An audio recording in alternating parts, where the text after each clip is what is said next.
Hello, my name is Larry, also known as Old Gazer, and this is the Old Gazer channel, which is intended as an information resource for those who are new, beginning amateur astronomers or inexperienced amateur astronomers.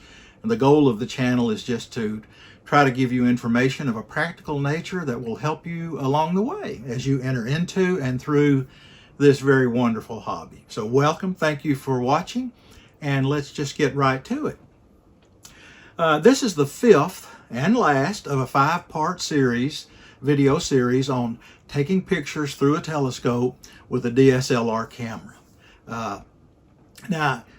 If you've seen the first four videos, let me apologize for the length of some of those videos. I think I'm violating one of the cardinal rules of YouTube channels here. You're supposed to be brief and exciting, or and I'm anything but that. I realize that, but we've covered a lot of information in this series of videos. And it kind of came down to a choice between having 5 long videos and 10 shorter videos. And I wouldn't want to inflict a 10 video series on anybody, especially with me doing the honors. So I apologize for them. This is probably going to be another pretty long video today because we've got a lot to cover. So I just wanted to apologize for that and say just a lot of information to cover, and we just had to extend these videos out a little bit to get everything in. In this final video, we're going to talk about image stacking or image integration. I'm just going to call it image stacking from this point forth. Let me first of all, this is going to be a demo or a tutorial with regard to using a program known as Deep Sky Stacker to pull in a bunch of photos and stack them together into a stacked or composite image that'll contain a lot more data, a lot more information, a lot more signal, and a lot less noise than any of the individual pictures might themselves exhibit. I just want to make a couple of comments about this process of image stacking before we get started with the actual tutorial itself. First of all, let me just once again review briefly what image stacking is. Now, I've alluded to it and tried to explain it in the previous videos, and I just did a very poor job a moment ago trying to explain it. But here's what it's all about. You take a number of long exposure photographs of some object in the sky, typically a deep sky object, and you take many of those photographs, perhaps 200, 300, 400, maybe even more. And then you bring them into this program called Deep Sky Stacker, load them in there, and it means it's going to take all of the images that you've loaded in there, and it's going to combine or merge or stack them into a single image that's going to be much better than any of the individual images. It'll have less noise. It'll have a lot more data, information in there that'll enable you to pull out more detail in the photo and that sort of thing. It's something that's a staple of astrophotography. Astrophotographers use this image stacking technique routinely in producing their very amazing photographs that many of them are able to produce. And I want to show you how to do it today, so that's what it's all about. Now, I want to say something again here. I want to be really honest with you. I've tried to kind of get this point across in the previous videos in this series. Let me nail it down here so that there's no mistaking what these videos are all about and what their significance is. What I'm about to say I think is very important to beginning amateur astronomers, and it's strictly my opinion. Others may disagree with me with regard to what I'm about to say, but this is my opinion, but it's an opinion born of a long time of being involved with a hobby. So in that sense, it's an informed opinion, informed from experience, and I just want to share it with you because I think it's really important. If you want to view deep sky objects, and if you live in an area where there is substantial light pollution, which most of us unfortunately do, there are a lucky few who live in or near a dark sky location, which makes all the difference in what you can see and how well you can see it. But if you are an amateur astronomer who wants to view or study deep sky objects, and you live in an area of significant or substantial light pollution, you're not going to be able to see these deep sky objects by just looking through the eyepiece of your telescope, even if you've got a telescope with significant, substantial aperture in it. That's been my experience. These objects are so faint, so far away, and against the backdrop of light polluted skies, just very, very difficult to see them.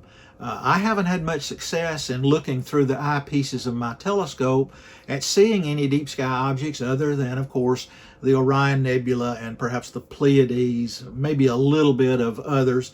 Other than that, all I've ever been able to see is a gray mass, just a gray spot, if that, within the eyepiece of my telescope, which is supposed to be, a star cluster or a nebula or a galaxy or something like that. The reality is you're just not going to be able to get a decent view of these deep sky objects if you live in an area where there is substantial light pollution. Now, you can improve the odds by using narrow band filters or light pollution filters or those kind of things, but they will only do so much to help. In light polluted skies, very, very difficult to view these very faint objects through the eyepiece of a telescope. This is something that a lot of amateur astronomers will experience and come up against and realize, what's going on here? What am I supposed to do now? I've looked at the moon and studied it a lot. I've looked at the planets. I've looked perhaps at the Orion Nebula and the Pleiades, but I can't really see anything else. What am I supposed to do now? Where can I take this hobby? The answer to that, in my opinion, is that you're going to have to learn how to take long exposure photographs, either with a DSLR camera or an astro camera. That's the only real solution to this. That's the only way you're going to actually be able to view an image that you yourself have produced of a deep sky object.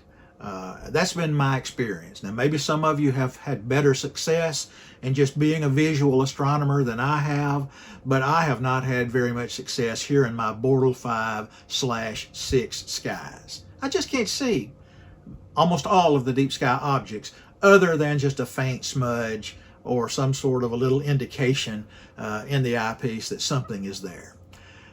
So it's something probably that you're going to have to learn to do if you're going to stay interested in the hobby, if you're going to stay engaged with the hobby, if you're not going to fall away from the hobby because you seem to be at a dead end and there's just simply nothing else for you to do.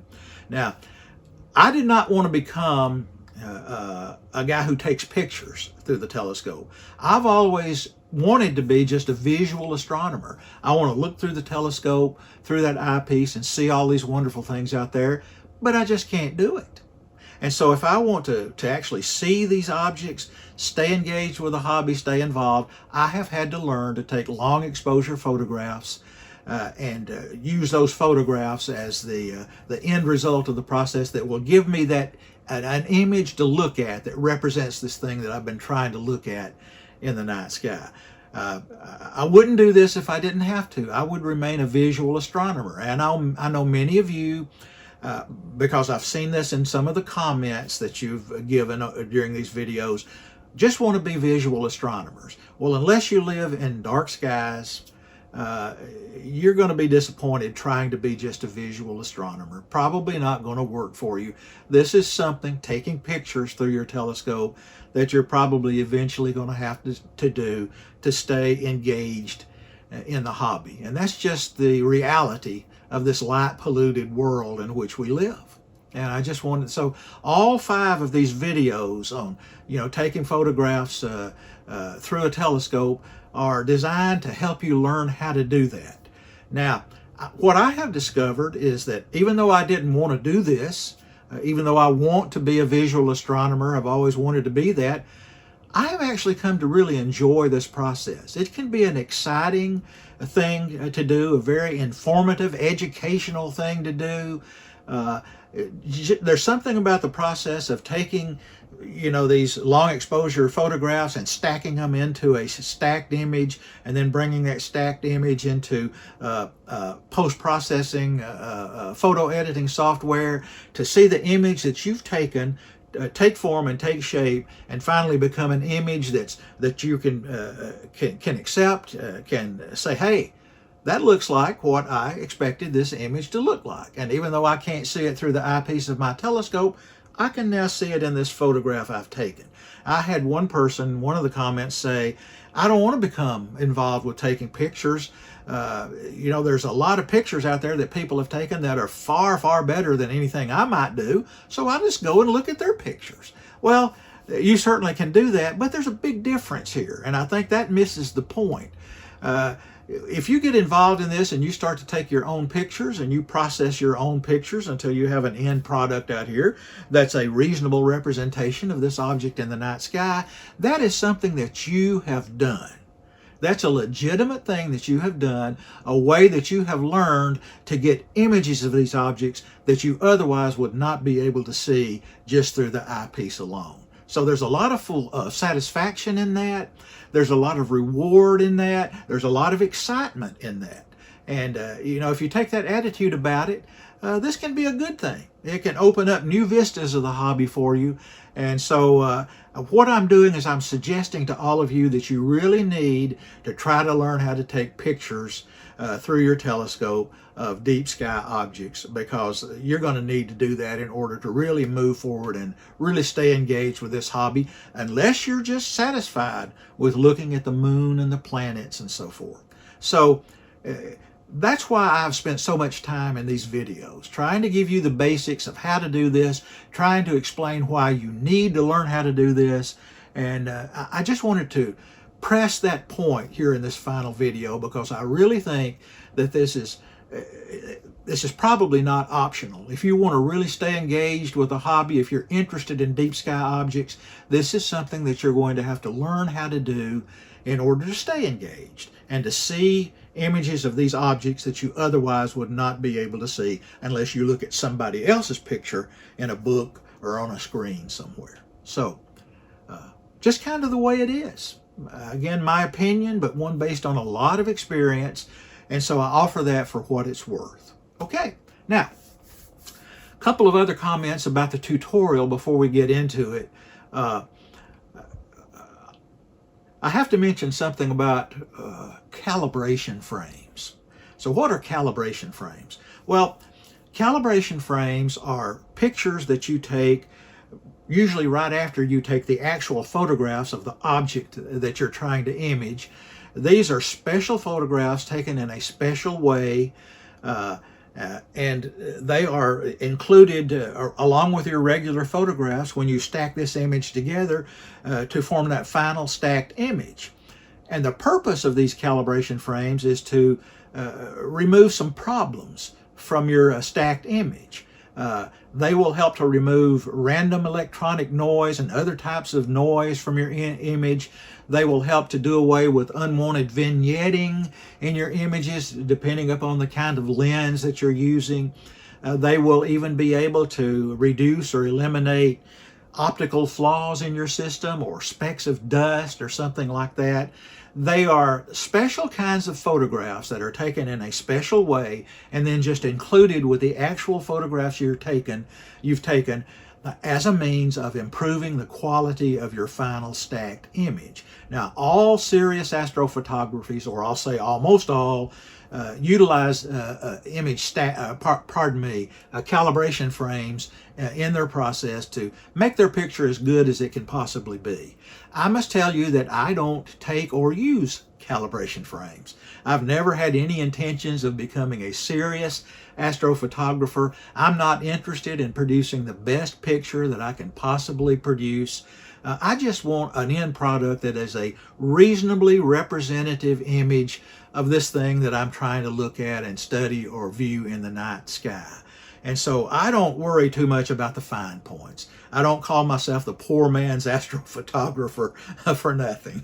That's what I am. I'm just not interested in the time and the process involved in taking these calibration frames to include in the stacking process that we're going to demo here in a minute. Now, if you have designs on becoming a serious astrophotographer, then you will need to learn about calibration frames. You'll learn to need to know what they do, what the various forms of them do, how do you take the calibration frames, how to include them in your stack, and so forth.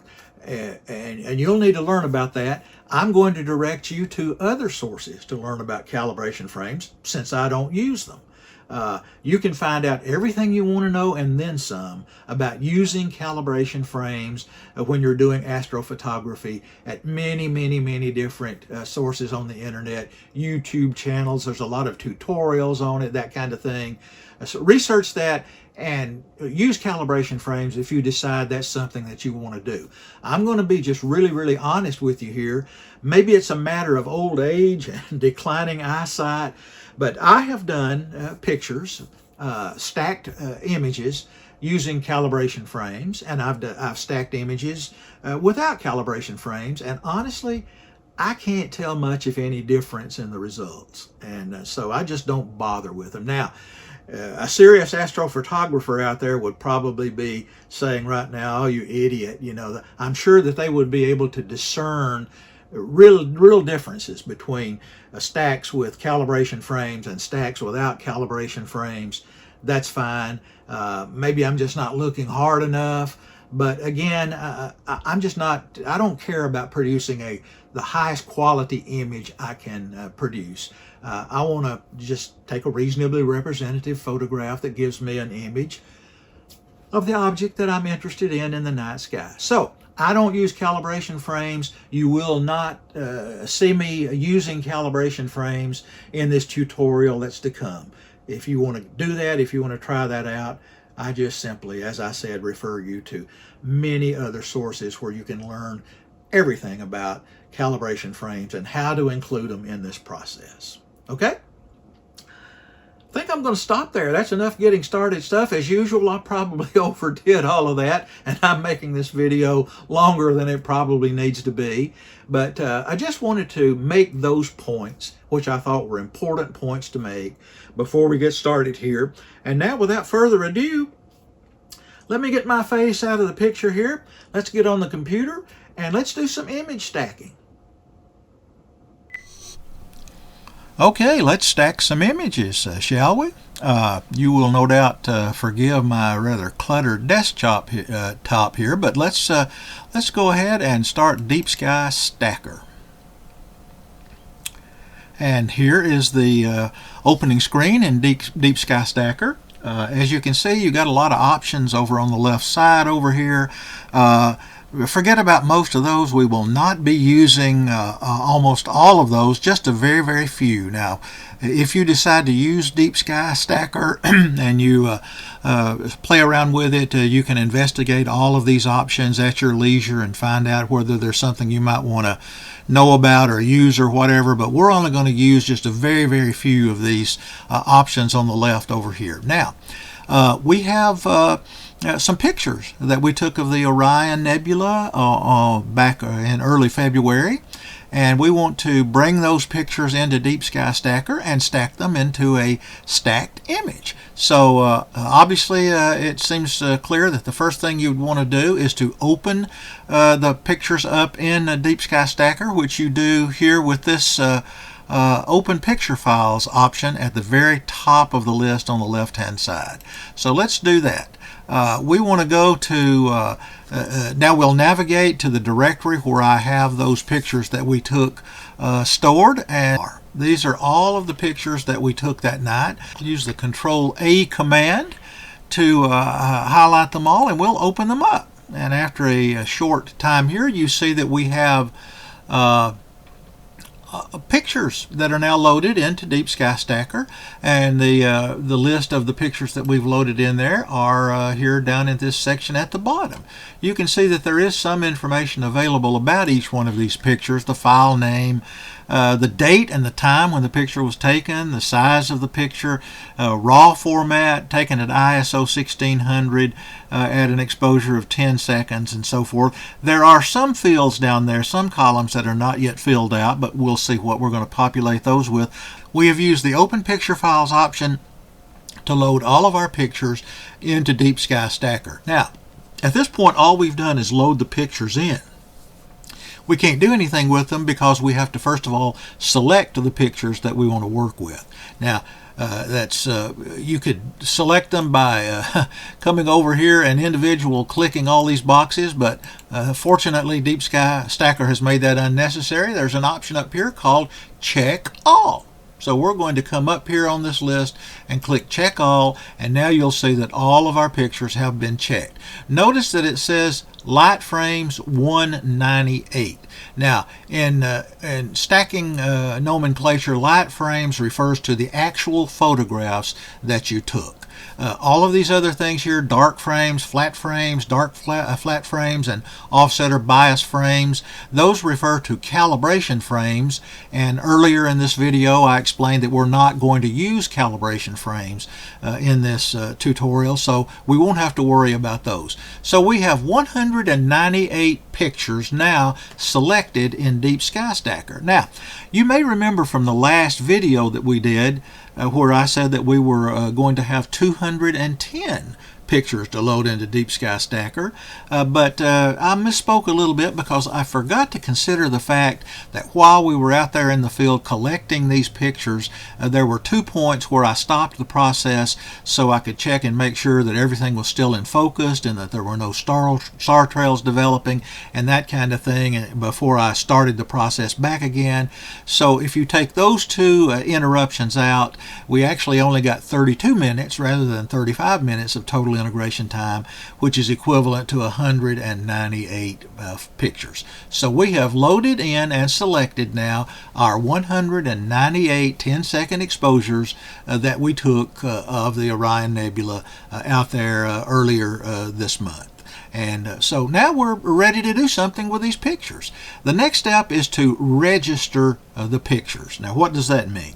Well, that just simply means that Deep Sky Stacker is now going to analyze each of these 198 pictures, and it's going to assign to it a score which indicates the quality of the picture. It's going to rank all of the pictures we took from the very best one all the way down to the very worst one, and it uses factors like focus and the presence of star trails and other things to make that determination. So it comes up with its estimate of how good our pictures are from the best all the way down to the worst, and it's going to give us some other information populated down here after we register these pictures that will help us a little bit further. So we're going to register these pictures now that we have loaded into and selected in Deep Sky Stacker, and of course here's the option to do that right here in red over here on the left: register stacked pictures.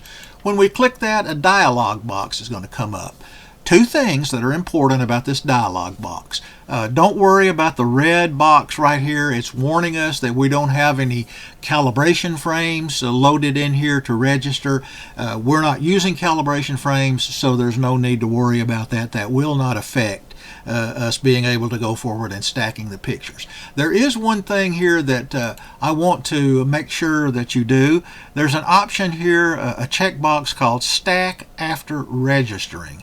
Now, if you check that box, Deep Sky Stacker will not only register the pictures, but it will also go ahead and stack them after the registration process complete. It'll stack them according to whatever parameter you put in right here. You can tell it to select the best 90% of the pictures and stack them. You could put 80% in there, 70%, whatever you would like. And if you're going to do that, then you might as well go ahead and stack the pictures right after you register them. But I don't like to do that. I don't like to say select the best 90% or 80% or whatever of the pictures. I like to look at them and determine whether or not there are any of them that I want to delete. And I don't want to say just drop off the 10% of the worst pictures, because actually those 10% might still be pretty good pictures that might have some useful data that we would want to include in the stack. When you're stacking pictures, the more pictures you've got, the better. And why needlessly delete any pictures if you don't have to do so? So I prefer to delete the pictures myself and not tell Deep Sky Stacker to just take the best 90% of the pictures and stack them. So I would recommend unclicking this box right here, and we're going to look at the registered pictures before we stack them and decide how many of them we want to keep, and look at some other information that's available that will help us make that decision. So unselect that click box right there. We do not want to stack after registering. One other thing to look at, you will click the Advanced tab up here, and that will show you something called Star Detection Threshold. Now what does that mean? Well, that means that if that's set at a very low number, Deep Sky Stacker is going to probably be able to detect a large number of stars in each picture. If that is set at a very high number, then Deep Sky Stacker will not detect very many stars in the stacking process. And by the way, you can click this box right here, and it will tell you how many stars Deep Sky Stacker is going to detect given this threshold here. And in this case, if I set this on 2%, it's going to pick up about 290 stars in each one of the pictures, and it uses those stars then as the basis for doing all the stacking. If you set this all the way down to a 2% detection threshold, and it comes back and says that it's only picking up 2 stars or maybe no stars at all, that probably means that either your pictures are grossly underexposed, or else they're out of focus so badly that Deep Sky Stacker does not recognize them as stars. If you get a message back like that, or if you get a number back like that when you click this box, you got problems, and you're going to have to probably take your pictures over again using better exposure numbers, or and making sure you're in better focus and that kind of thing. So that was a long-winded explanation of this, I know. If you've got a good strong computer, slide it all the way down here to 2% and use that. If your computer is kind of slow and old, then you might want to go up to 15 or 20% or something like that, as long as you're picking up enough stars so that Deep Sky Stacker can do its thing. So just wanted to point that out. Now, you don't want to mess with anything else here in this dialog box. Don't click on recommended settings and start changing anything. If you're new to this, you just don't want to do that. I've never changed anything in that, and I've done a lot of stacking in Deep Sky Stacker. I find that the standard default recommended settings work very well. And so I just don't bother with that. You don't want to change any of your stacking parameters. I don't know enough about how this works to do that. So I just leave everything the same here, except making an adjustment in the star detection threshold if for whatever reason it's necessary to do that. So we have now done the things that we need to do. We're going to click OK. And Deep Sky Stacker is now beginning the process of registering these 198 pictures. I don't know if you can read this on the screen or not, but it says it's going to take about 8 minutes to do that. And we don't want to sit here and watch these little green bars parade across the screen for 8 minutes. So I'm going to use the magic of video editing here and move us forward in time. And I'll be back when this registration process is completed. Okay. The registering process is now over, and we're now back. Let me pause here for just a moment. I hope I'm not making this too complicated. I have a tendency to speak too much and to probably say too much and to overly confuse things, but let's just review what we've done so far, which is really very simple. We have use the Open Picture Files option to load our pictures into Deep Sky Stacker. We then use the Check All option to select all of the pictures that we've loaded into Deep Sky Stacker. We then use the Register Checked Pictures option to register all the selected pictures and to rate them from best to worst and give us some other information that we can use to determine whether or not we want to use all of these pictures or whether we want to leave some of them out when we do the actual stacking process. So let's look to see what the registration process has presented us with here in terms of new information over here. You can see that there's now a score given for each individual picture, and if we click on that, we can align these or arrange these or sort these in terms from the best picture all the way down to the worst picture, and it gives a relative score there. Turns out that number 126 was the best of the lot. It now tells you that these are raw format 1600 ISO 10-second exposures, and it tells you how many stars that Deep Sky Stacker detected when it was registering that picture. So the best use to make of this information is to slide all the way down to the bottom where the worst pictures in the group are to be found. You can see right away that the worst two pictures among these 198 down here at the bottom have extremely low scores, and we can look at those and probably find out why. You can click on these and see the picture right here above you, and in this case I'm not sure why it selected this one as a particularly bad one, except I think I can see some evidence of star trailing for some reason going on in this picture, so that's not a very good one. We want to take that one out by unchecking it over here in the check boxes.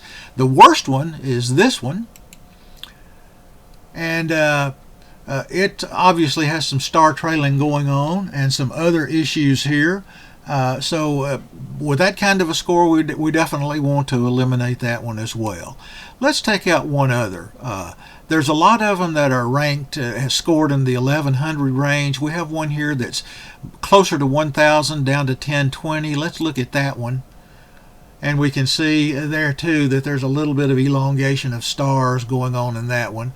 So we will eliminate that one as well. Now, I'm not inclined to eliminate any other pictures from the stack here because they've all got scores of 1100 or above. They're not all that different. And this one right here, which has a rating of 1135, has probably got some good data in it. And why would we want to leave that data out of the stack if we don't really need to? We're seeing 267 stars detected in this one compared to the roughly 300 that were detected in the best one. So I say let's just leave that one in there. So we have eliminated 3 pictures from the group by looking at the scores or the relative quality of the pictures, and we've taken the 3 off the bottom and unchecked those, and now we are going to stack the remaining 195 pictures. And so all you have to do is say stack checked pictures. And this will give you a dialog box here which tells you some of the options that are going to be used, and it's going to tell you that it's going to take the total amount of integration time here is 32 minutes and 30 seconds. It's going to tell you that this is going to take 17.2 gigabytes of space on the hard drive, and since I've got 157 free, I've got no worries there. Don't click on any of these other tabs about recommended settings and stacking parameters until you become much more accustomed to or aware of Deep Sky Stacker and everything that it does. In fact, I have never changed anything from the recommended settings. You can really get yourself in trouble if you do that and you don't know what you're doing. For example, something called drizzling.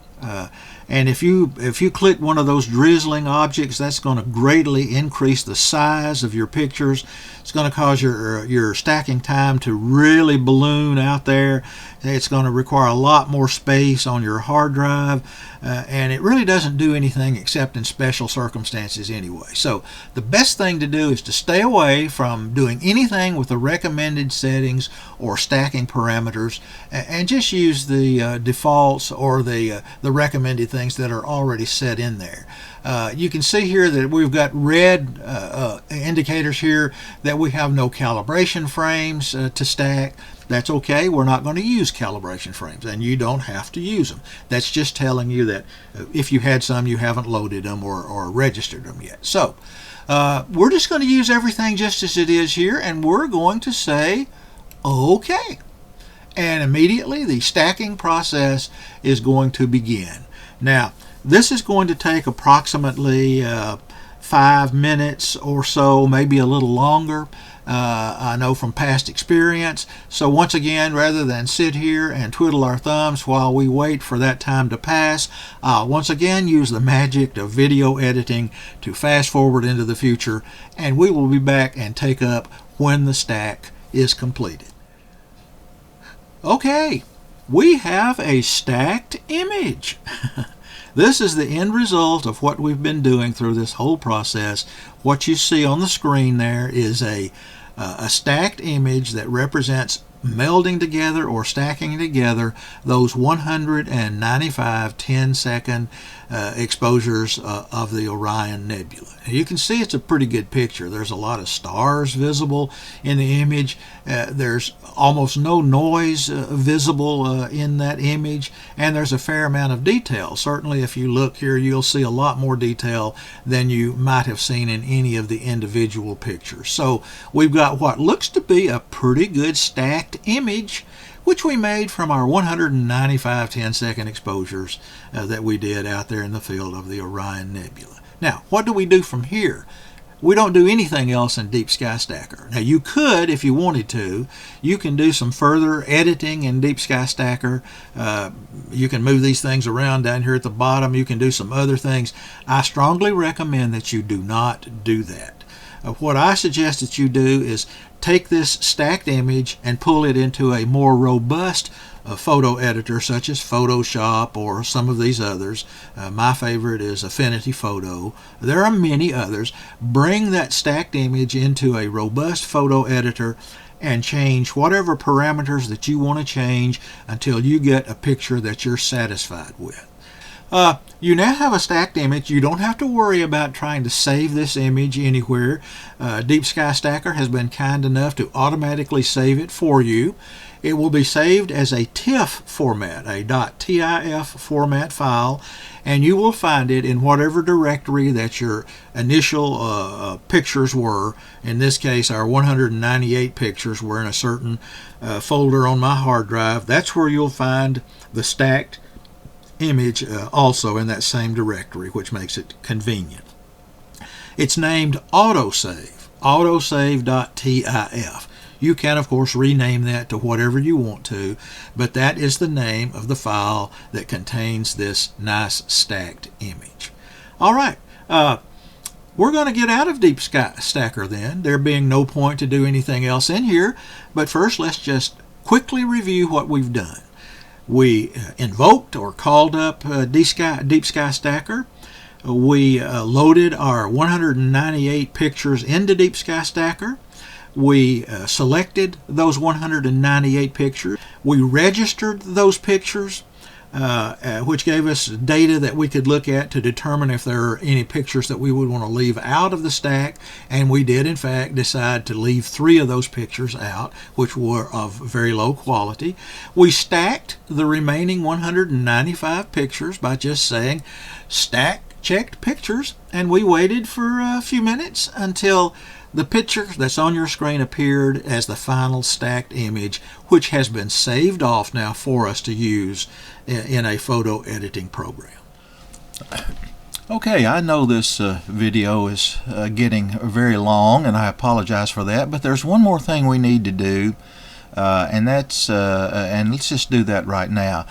This picture on the screen is our final stacked image that we've just done. But I pulled it loaded it into a photo editor, in this case Affinity Photo. I think most astrophotographers who do their own post-processing probably use Photoshop, but there are a number of other options available that you can use, several in fact. I like to use this one, Affinity Photo. And what I'm going to do now is just to do a few very simple edits of this stacked image to show you how it's possible to pull detail out of that stacked image. You know, this image doesn't look really great right here. There's not much contrast, not much detail, just not you know, you wouldn't think, well, this is a good image of the Orion Nebula. But there is a lot of detail that is packed into this stacked image. That's the whole purpose of stacking these images. And there's a lot of detail in there just waiting, begging basically to be brought out. And you do that in something called post-processing in a photo editing program. And that's what I'm going to do here with the picture brought into Affinity Photo.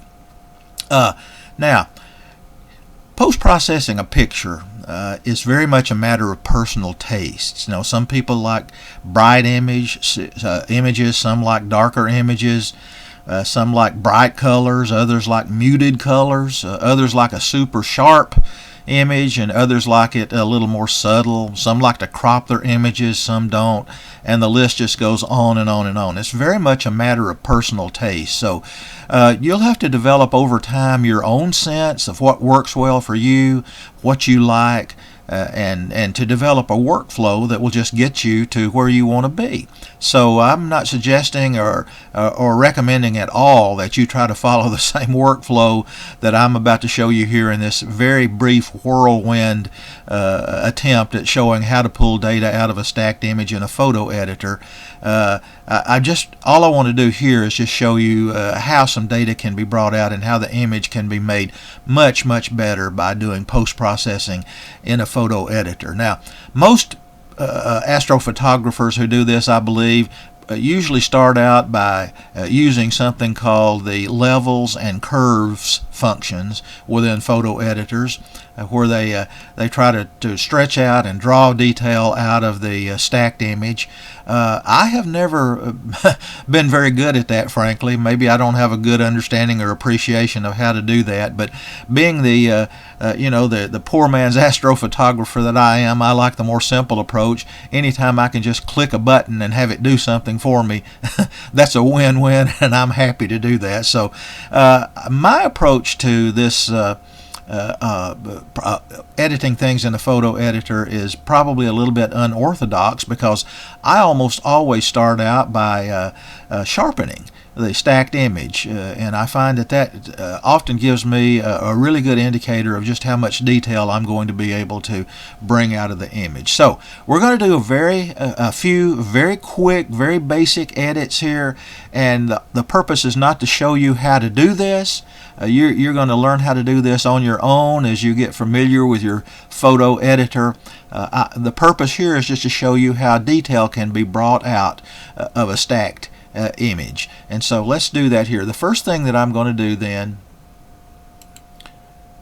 is to sharpen the image like that. And you can see there's a very significant change in the image just by sharpening it. Let's do a before and after look. Here was our original stacked image, which looks like that. And here is the sharpened or clarified image. And you can see several things there. You can see more stars now. They're brighter. There's a lot more detail in the nebula itself. And you can even see the Running Man Nebula up here, which was not even noticeable in the original stack. We have now, by sharpening the image, started to bring that out. So I like that. I'm going to apply that change. And so we've made a very significant improvement in bringing data out of that stacked image already, just with one simple edit. Now, let's adjust the background a little bit. Now, there's a tendency that people have to overdo this. If you try to make your background black, which you would think would be a good thing since you're looking out into the blackness of space, if you make it too black, you're going to do something called clipping the data. and you're going to destroy some of the data that's hidden in your stacked image, and you won't be able to bring that will limit the amount of detail that you're going to be able to bring out. So you have to resist the temptation not to make your background too dark. It's especially important in this instance because the background on the night that I was taking these images was very bright due to the combination of sky glow from light pollution and the moon glow from that 70% full moon that was standing up there in the sky right near the Orion constellation. So you have to not go overboard with this, but let's see if we can play with the contrast just a little bit here. I'm going to increase the contrast in this image like that, and you can see, at least in my way of looking at things, that is a significant improvement in the image right there. We have increased the contrast, and I'm not really going to try to increase it more than that because I don't want to start taking too much detail out of the picture. So now with just two simple edits, sharpening the image and increasing the contrast, we have taken our original stacked image, which looked like that, and we have now turned it into that, just with two simple edits. Now, the next thing I want to do is to bring out a little color in the photo. You shouldn't expect to see much color in your pictures of deep sky objects unless you're using some of these narrowband filters that enhance certain colors, especially in the case of emission nebula. But if you're not doing that, apart from that, you really shouldn't expect to see too much color in these images. And so you want to make sure that you don't go overboard in adding color to your images, because it'll start to look artificial, look less than natural, and overall, in my opinion at least, less pleasing.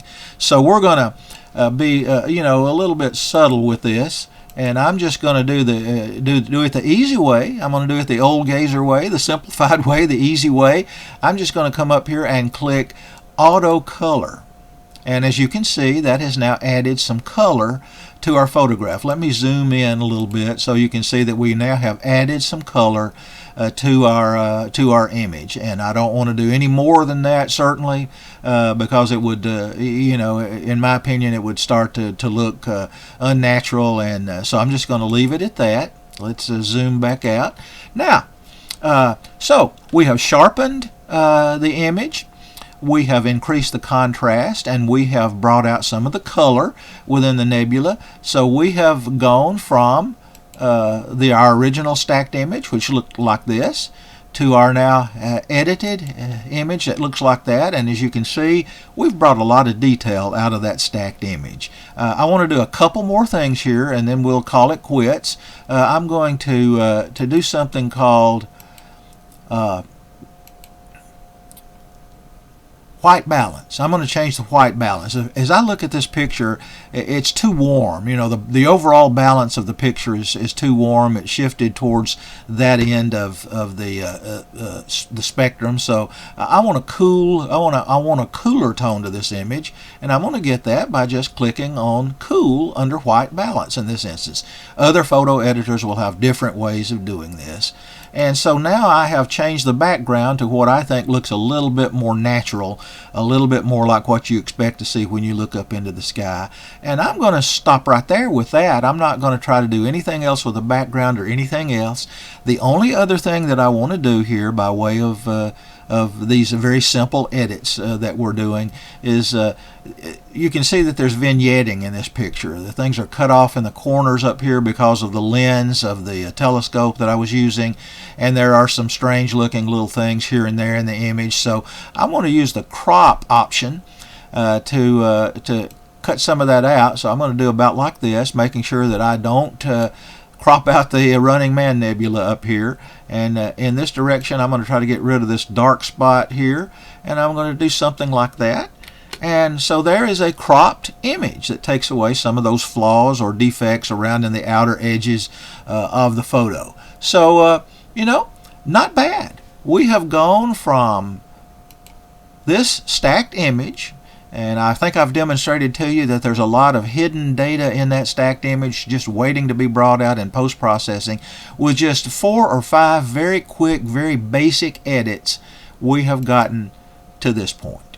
And of course, you can make this much better by doing more editing, being a little more precise with your editing, doing those things that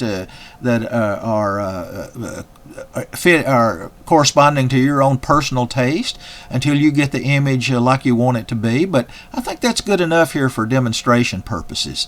That shows you, the value of doing post-processing in a photo editing program, and just gives you a very broad, simplified example of what you can do in post-processing. I want to show you one more thing, just to hopefully make you appreciate what stacking images really does for you. This is our final stacked image with a few edits made to it. I took one of the individual shots that we took. As a matter of fact, I took number 126, which is one single 10-second exposure. It's the one that Deep Sky Stacker told us was the best of all of the 198 images that I took that night. I brought that into this photo editor and did the exact same edits in the same order, exactly the same thing with that image, and I just want to show that to you. It looked like that. That is the one of the individual images. You can see there's a tremendous amount of noise in there. There's false color in there, rings around many of the stars. The stars are not very bright.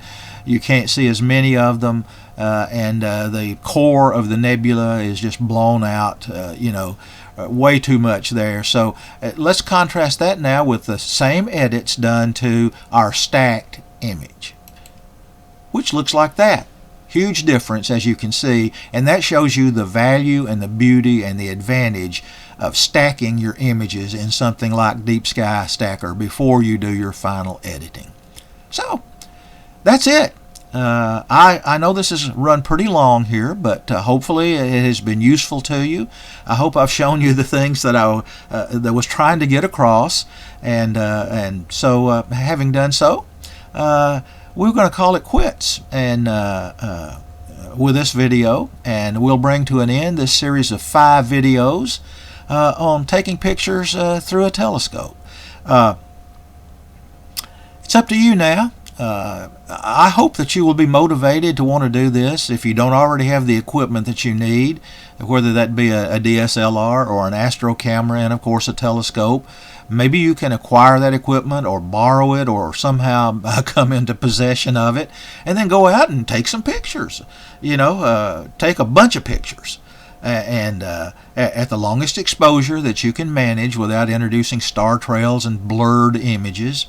And then bring those all of those photographs into something like Deep Sky Stacker and stack them together and get a final stacked image, and then bring that stacked image into a photo editor like Photoshop or Affinity Photo or any one of a number of other really good ones that are out there, and process it in accordance with your own personal taste until you've got an image that's acceptable to you, and you are done. You have now created an image of that object that you can look at and see something that you would not have been able to see by just looking through the eyepiece of your telescope if you're in light polluted skies.